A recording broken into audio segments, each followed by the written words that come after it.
This video is sponsored by Card Kingdom. You can find all the cards in this video in their store by using the links in the description below.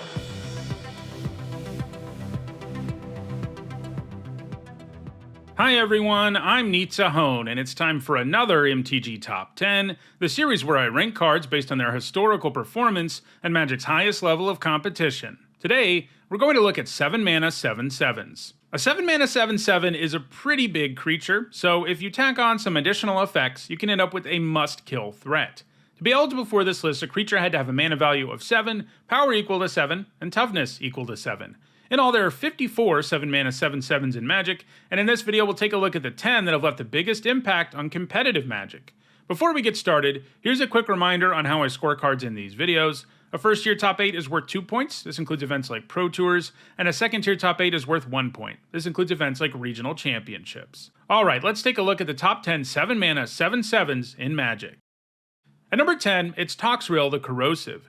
This 7/7 costs 5 generic and 2 black, and at the beginning of each end step, you put a slime counter on each creature you don't control. Creatures you don't control get -1/-1 for each slime counter on them, and whenever a creature you don't control with a slime counter on it dies, you get a 1/1 slug token. You can also pay a blue and a black, and sacrifice a slug to draw a card. In other words, Toxrill comes down, and the first end step gives your opponent stuff -1/-1. That's often enough to make a huge impact, and you may even get a slug or two right away, and if left unchecked, he wipes out your opponent's board while building you a slug army. All of Toxrill's points came in standard between 2022 and 2023, when he was featured in black-red control decks that use Cruelty of Gix. These decks could use the saga to reanimate Toxrill, getting him into play ahead of schedule. Black-red decks took a big blow though when several cards, like Fable of the Mirror Breaker, got banned, and since that went down, Toxrill doesn't have any points. He's in standard right now, but he doesn't really have a home. At number 9, it's Elder Scale Worm. This 7/7 costs 4 generic and 3 green, has trample, and when it enters the battlefield, if your life total is less than 7, it becomes 7. As long as you have 7 or more life, damage that would reduce your life total to less than 7 reduces it to 7 instead. In other words, the worm gives you a big ol' trampler that makes it very difficult for your opponent to lower your life to 0. In Standard, it was played in reanimation decks that could bring it back with Unburial Rites, and in Modern, it's been cheated into play with Genesis Wave. Its most frequent home over the years, though, has been Legacy Elves, where it's usually a sideboard card. These decks can use a lot of mana elves to get the worm down, but they can also cheat it into play with Natural Order. The worm was especially useful in Elf Mirrors, because elf decks can generally only win the game by doing damage. It doesn't have points anywhere since 2020, though. At number 8, it's Realm Cloaked Giant. This 7/7 costs 5 generic and 2 white and comes with Vigilance. It also has an adventure, which means you can cast it as a spell from your hand too, in this case as Cast Off, which is a sorcery that costs 3 generic and 2 white and destroys all non-giant creatures. If you choose to go the adventure route, the card gets exiled, and then you can cast it as a creature later. This means that Realm Cloaked Giant can simultaneously work as a board sweeper and a win condition that comes down a couple of turns later. The Giant gained all of its points in the Standard of 2019 when it was played in control decks. At number 7, it's Cyclone Summoner. This 7/7 costs 5 generic and 2 blue, and when it enters the battlefield, if you cast it from your hand, it bounces all permanents to their owner's hands except for giants, wizards, and lands. Obviously, this means it doesn't get bounced, so most of the time you add a huge body to the board and get rid of most other permanents. It gained all of its points in Standard between 2021 and 2022 in Izzet and Grixis control decks. These decks also used Leer, a wizard that you didn't have to worry about getting bounced by the summoner. At number 6, it's Titan of Industry. This 7/7 has reach and trample, and costs 4 generic and 3 green, and when it enters the battlefield you can choose 2 of the following. You can destroy an artifact or enchantment, you can have target player gain 5 life, you can make a 4/4 Rhino token, or you can put a shield counter on a creature you control. This modality is amazing, and all of these effects are good in the right situation. The options that are useful in the broadest number of situations is making a 4/4 and putting a shield counter on the Titan, but sometimes you need to naturalize something or gain some life to stabilize. It's found success in Standard, where it's been played in Temur and Jund control decks because it's so good at getting you back ahead from behind. In Pioneer, a singleton copy is always played in Enigmatic Incarnation decks, which can tutor it up when necessary.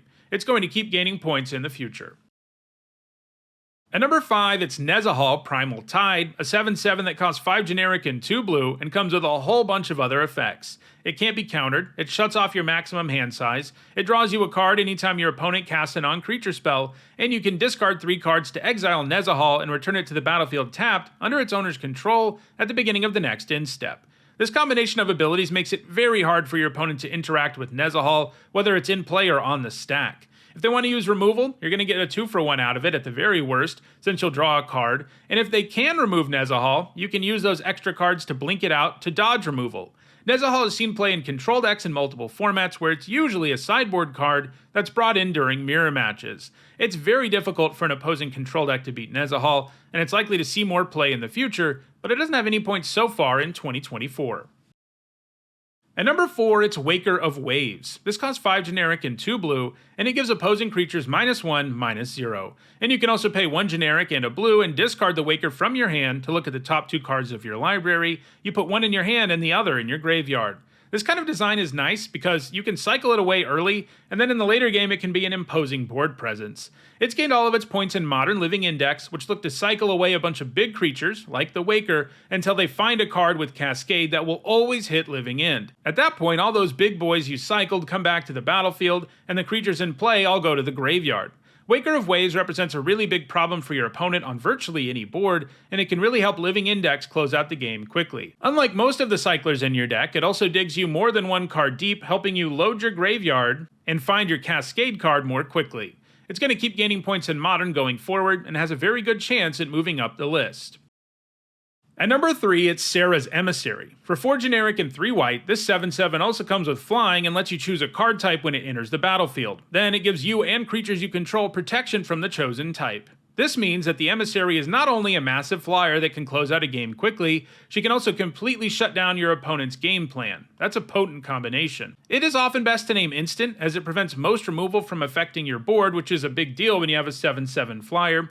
The Emissary was printed in Modern Horizons 2, and this means its legality has been limited to Modern, Legacy, and Vintage, but it's done quite well in those formats, quickly becoming one of the premier creatures to cheat into play early. In Modern, it's accomplished with indomitable creativity. In Legacy, it usually gets reanimated, and in Vintage, Oath of Druids is usually what puts it into play. Getting this into play early and shutting down all of your opponent's removal is a great way to win the game in all 3 formats, so it's going to keep gaining points in the future.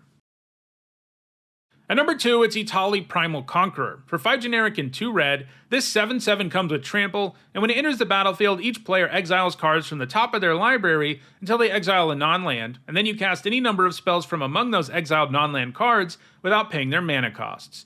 So, Etali gives you 2 cards for free on top of giving you a huge body, and the upside doesn't end there. You can also pay 9 generic and a green Phyrexian mana to transform it, at which point it becomes Etali Primal Sickness, an 11/11 with trample and indestructible, and when it hits your opponent, they get poison counters equal to the damage. Basically, it's a dinosaur version of Blightsteel Colossus. Obviously, getting the Phyrexian side going doesn't happen all that often, but that's mostly because the front side is enough to win the game in most cases.